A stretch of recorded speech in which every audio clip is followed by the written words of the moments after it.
लेकिन हमारे जो आंदोलनकारी हैं, जो क्रांतिकारी हैं, जो देश के लोकतंत्र को बचाया है, जो हमारे संविधान को बचाया है, बात है कि जो सत्ता में रहता है, चाहे वो कांग्रेस हो, चाहे कोई भी पार्टी हो, चाहे मायावती का हो, चाहे ममता बनर्जी का हो, जिसकी भी सरकार होती है, वो सरकार अपना दबाव बनाता है। सरगर्मी खूब गहमागहमी है बिहार के अंदर। पटना में लगातार बहुत सारे कार्यक्रम है और इंडिया गठबंधन में उनको बेइज्जत किया गया, उनको जो है संयोजक पद छीना गया। आपके सभी चैनलों को मैं अभिनंदन करता हूं। बिहार की हलचल, 4 दिन की हलचल में मैं भी शामिल था वहां, और कल ही मैं आया हूं बिहार से। छठे नहीं बल्कि वो 9वें मुख्यमंत्री बनेंगे, 8 बार वो बन चुके हैं। और जितना आप लोग हल्के में ले रहे हैं, नीतीश कुमार एक अच्छे मजे हुए खिलाड़ी हैं। जिस तरह से उनको इंडिया गठबंधन में उनको बेइज्जत किया गया, उनको जो है संयोजक पद छीना गया, जिन्होंने सबको समेटा था, इंडिया गठबंधन बनाया था, उनकी अवमानना हुई। उस पे एक प्रेशर, एक दबाव आप कह सकते हैं। हालांकि अभी भी लोग कयास लगा रहे हैं कि वो एनडीए के साथ जो है नीतीश कुमार जाएंगे, लेकिन अभी ऐसा कुछ नहीं है। मंदिर का उद्घाटन होना या मुख्यमंत्री प्रधानमंत्री का रैली में जाना, इंडिया गठबंधन के रैली में नहीं जाना, इससे ये साबित नहीं होता है कि जो है अभी जाएंगे। लेकिन हाँ, लोग प्रेशर बना रखा है, और उस प्रेशर में मैं जहाँ तक मेरी जो ऑब्जर्वेशन है, हालांकि वहाँ हमने बात किया है कि वो अभी इंडिया गठबंधन में ही रहेंगे।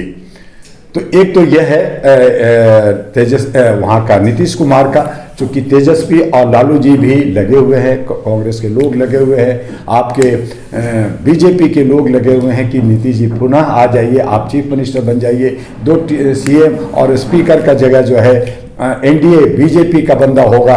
तो ये सब कयास लग रहे हैं, और आज सरगर्मी खूब गहमागहमी है बिहार के अंदर। पटना में लगातार बहुत सारे कार्यक्रम है।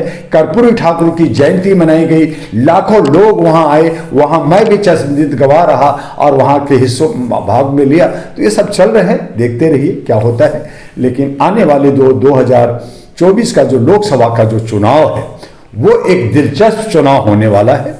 और जिस तरह से मोदी जी अपने पार्टी बीजेपी के लिए काम किया है, जिस तरह से राम राज्य से राष्ट्र का निर्माण की बात की है, अपने स्वामी और जो है जो उनके जो तपस्वी लोग हैं उनकी मान और सम्मान की जो बात की है, उससे ये पहले भी जाहिर था और दोबारा जाहिर हो गया है कि अब जो देश चलेगा वो साधु संन्यासों के कहने पे चलेगा और सनातन की स्टाइल में चलेगा। तो फिर संविधान खत्म हो गया, कानून खत्म हो गया, लोकतंत्र खत्म हो गया। तो ये खत्म कर दिया गया। लेकिन फिर भी जबरदस्ती जो बहुसंख्यक लोग हैं, जो 85 और 90% लोग कह रहे हैं मैं बदल दूंगा, मैं राजा बनूंगा, तो टुकड़े टुकड़े बटे हुए हैं। इनके पास अकल ही नहीं है, इनके पास काम करने के लिए कोई दुआ नहीं चाहिए, इनको इंजेक्शन नहीं चाहिए, ये अपने आप बटे हुए हैं। और इसीलिए जब बीजेपी ने कहा कि मैं 400 पार होने जा रहा हूं, और उसी संदर्भ में जो ये जो नीतीश का जो गेम देख रहे हैं बिहार का, अगर नीतीश कुमार बीजेपी के पाले में आज इस्तीफा दे देते हैं, आज 27 जनवरी है, आज वो इस्तीफा दे देते हैं, तो 9वां मुख्यमंत्री बिहार के होंगे और बीजेपी को उससे फायदा होगा।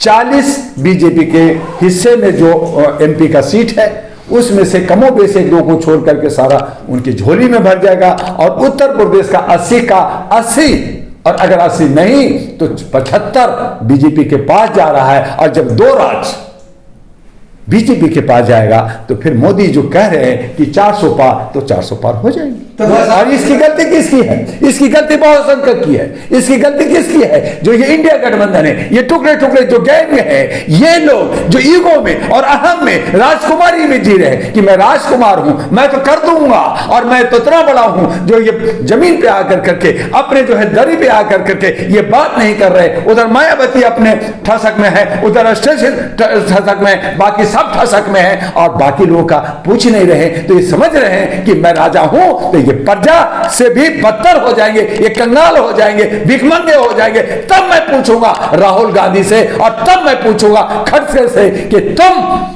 ने अपने जो है इंडिया गठबंधन को और कांग्रेस को तुम लोगों ने बेअदब किया, तुम लोगों ने हराया है। और ये बहुत संख्यक लोग जिनको कह रहे हो कि मैं बीजेपी को हराऊंगा, तुम्हारे में दम है क्या? अरे दम है तो दुआ का दुआ लो और इंजेक्शन लो, तब देखो। तब मैंने कहा कि मैं इस दिल्ली से इलेक्शन लड़ूंगा और हो सकता है कि मैं बिहार से भी इलेक्शन लड़ूंगा। तो 2 जगह से मैं नॉमिनेशन कराने जा रहा हूं। साहब, जिस तरह से जो है ईडी सीबीआई का दबाव सत्ताधारी पार्टी कर रहे थे नीतीश कुमार पे, ये भी कयास में आ रहा था कि नीतीश कुमार को जेल होगी, कहीं उसका असर तो नहीं देखा जा रहा कि नीतीश कुमार? नहीं, जर्नलिस्ट महोदय जो इन्होंने 39 लिस्ट बनाया उसमें नीतीश कुमार का कहीं नाम नहीं है, पहली बात। दूसरी बात है कि जो सत्ता में रहता है, चाहे वो कांग्रेस हो चाहे कोई भी पार्टी हो, चाहे मायावती का हो चाहे ममता बनर्जी का हो, जिसकी भी सरकार होती है वो सरकार अपना दबाव बनाता है। लेकिन अगर हम स्वच्छ हैं, अगर हम सच्चे हैं, हम देशभक्त हैं, हमने गलत नहीं किया है, हम भ्रष्टाचार नहीं किया, तो डर किस बात का? तो आपको खाली कुर्सी चाहिए, आपको सिर्फ सत्ता चाहिए, और इसीलिए दल बदलू करोगे, कभी इधर जाओगे कभी उधर जाओगे, तो आप कहीं ना कहीं ये तमाम नेता जनता को ठग रहे हैं और जनता को बेवकूफ बना करके अपनी सत्ता बने रहते हैं। तो मैंने कहा कि 2024 में इसका जवाब जनता को देना होगा और अपने क्षेत्रीय, चाहे वो निर्दलीय हो चाहे छोटी पार्टी का हो, अपने भाई बहन और लोगों को आगे बढ़ाना होगा। और ये जनता की जवाबदेही बन गई है, अब जनता को सोचना होगा। और अगर जनता जागी नहीं, अपनी गुलामी का एहसास अगर नहीं हुआ, तो जैसे ये जो है दाना चुग रहे हैं वो चुगते रहेंगे। ममता भी नाराज चल रही है गठबंधन में। क्यों नहीं होंगे?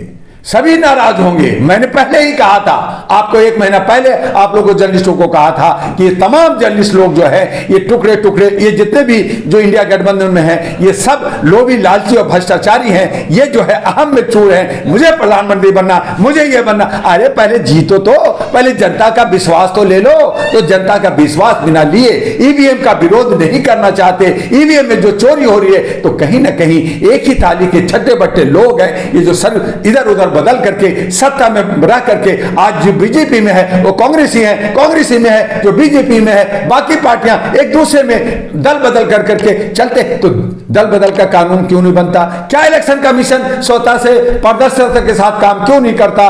क्या ईवीएम मशीन की जो मांग हो रही है उसे हटा करके बैलेट पेपर से क्यों नहीं कर रहा? तो जो सत्ता में होता है वो भोगता है, और सत्ता में जो होता है वो दूसरे को दबाता है। ये तो परिपाटी चली आ रही है। किसको जान पड़ी है कि मैं भारत का जो है राजधर्म निभाऊंगा, मैं जो है देशभक्ति करूंगा? सबको सिर्फ और सिर्फ लड्डू और कुर्सी चाहिए। दुआ साहब, जिस तरह से ईवीएम को हटाने में लगातार सुप्रीम कोर्ट के कई अधिवक्ता जो लगातार मंत्री हैं, पूर्व मंत्री लगे हुए हैं, आप उसको कैसे? अरे जर्नलिस्ट महोदय, खाली सुप्रीम कोर्ट नहीं, पूरी भारत जो है ईवीएम मशीन को हटाना चाहता है। खाली सुप्रीम कोर्ट का वकील कर रहे, बहुत सारे संगठन, ह्यूमन राइट्स का डॉक्टर दुआ लगा जिसका 1 करोड़ से ज्यादा मेंबर है। आप 1-2 वकीलों का आप जो है खाली नाम लेते हैं, बाकी लोग कहां गए?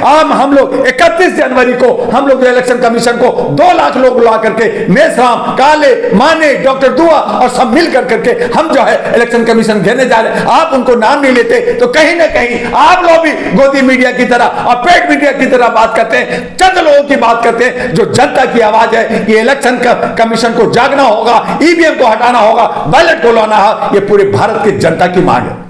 तो चुनाव आयोग क्यों नहीं ईवीएम हटाता? वो इसलिए कि जनता का, वो सरकार का पट्टू हो गया, सरकार के गोद में बैठ गया, सरकार के दिशा निर्देश में करता है। जैसे ईडी, इनकम टैक्स, सीबीआई और जो सब तोता पपट हो गए, उसी तरह से इलेक्शन कमीशन भी पपट हो गया। वो कहता है कि मैं चेयरमैन बना हूं, प्रधानमंत्री के रहमो करम पे मैं देश और जनता से क्या करूं, जबकि उनको सोचना चाहिए कि उनको जो सैलरी मिलता है, उनको जो लोकतंत्र बचाने की जो जिम्मेदारी उत्तरदायित्व है वो जनता के लिए है, और सैलरी जनता का पैसा और टैक्स पैसा से मिलता है। लेकिन ये जो है पारदर्शी नहीं है, ये सब बिक गए हैं, और इसीलिए कहा कि लोकतंत्र खत्म हो गया है और हमारा संविधान खत्म होगा। और संविधान को बचाने के लिए और राजधर्म को निभाने के लिए मैं 17 फरवरी को जंतर मंतर पे मैं 5 रत्न का प्राण प्रतिष्ठा करने जा रहा हूं, उसका आह्वान करने जा रहा हूं, आपके चैनल से कह रहा हूं। और ये एक बहुत बड़ा, जो इन्होंने धर्म कर्म की बात करें मनाएं, लेकिन हमारे जो